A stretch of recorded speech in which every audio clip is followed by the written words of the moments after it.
Year 4 of the Trump presidency, 1 year to go exactly until the next presidential inauguration, and day 1 of the president's trial. Here we go. Joining us now is Neil Katyal, former acting Solicitor General under President Obama. Mr. Katyal, it is great to see you. Thank you for being here tonight. Thank you. So I'm not a lawyer. I don't even purport to play one on television. As I just laid out what I understand as being... Neither is Dershowitz, so don't worry about it. Well, that's your assessment. Did I get anything wrong in terms of how I explained what's been revealed tonight by the Senate Majority Leader?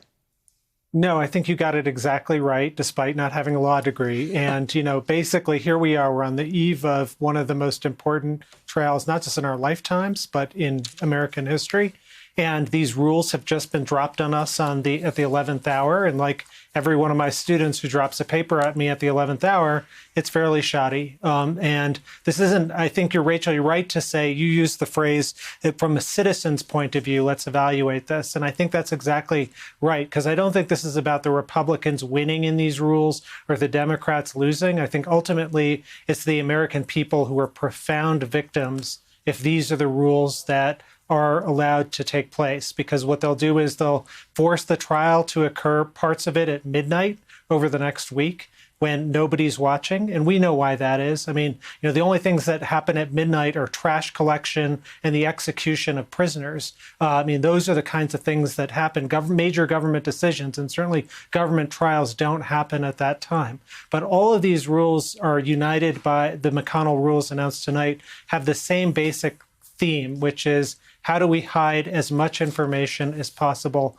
from the American people? And that's the travesty of these rules. The one thing in these rules that truly surprised me, I didn't know exactly what to expect overall, but I was very surprised to see what appears to be no commitment to even review the evidence collected by the House when they conducted their investigation of this scandal and when they passed the articles of impeachment. It made me wonder if they're not committing at the outset to accept that evidence from the House, the way, for example, they did in the Clinton impeachment, as far as I remember, does that open us up to a situation in which Senator McConnell could try to sort of cherry pick specific pieces of evidence from the House investigation? So like when Ambassador Gordon Sondland said he got a call from the president where the president said there's no quid pro quo, they'd accept that, but then they wouldn't accept as evidence the part where Gordon Sondland said he didn't believe the president on that phone call and he believes there was a quid pro quo. Could they actually try to engineer their own facts by cherry picking?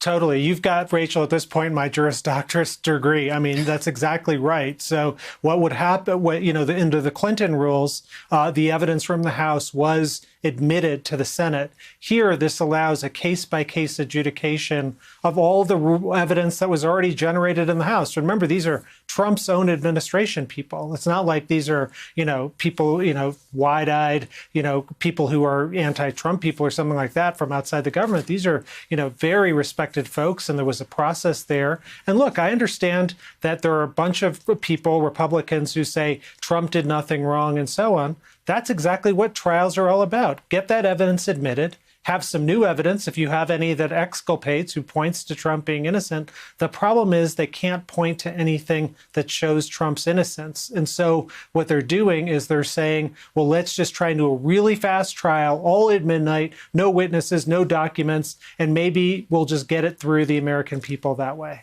Hey there, I'm Chris Hayes from MSNBC. Thanks for watching MSNBC on YouTube. If you want to keep up to date with the videos we're putting out, you can click subscribe just below me or click over on this list to see lots of other great videos.